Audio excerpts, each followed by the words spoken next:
Hello, friends and shadow players. That's Robin Corlex talking about shadow.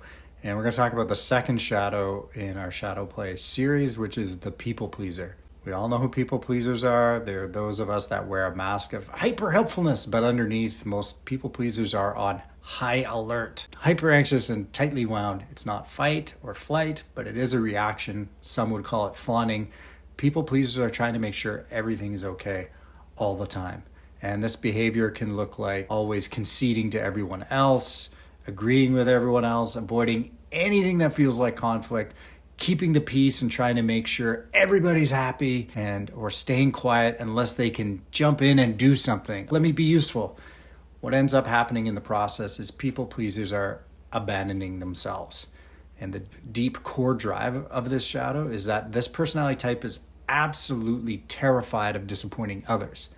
And they apologize all the time just for being alive. Yet underneath the facade is often a quiet, untapped resentment that can leak out as passive aggressiveness or show up as fatigue or exhaustion, total withdrawal. It looks like being nice, but what is really happening here is total abandonment of self.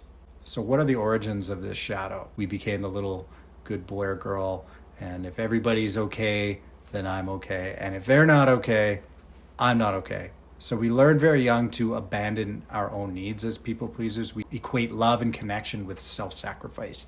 As adults, many who adopt this shadow hit a point where they think, what the hell do I want now that I'm an adult? If I'm not responsible for everyone else, what am I? People pleasing is a survival strategy. It's exhausting, trying to be everything for everybody. And what ends up happening is people pleasers lose themselves along the way.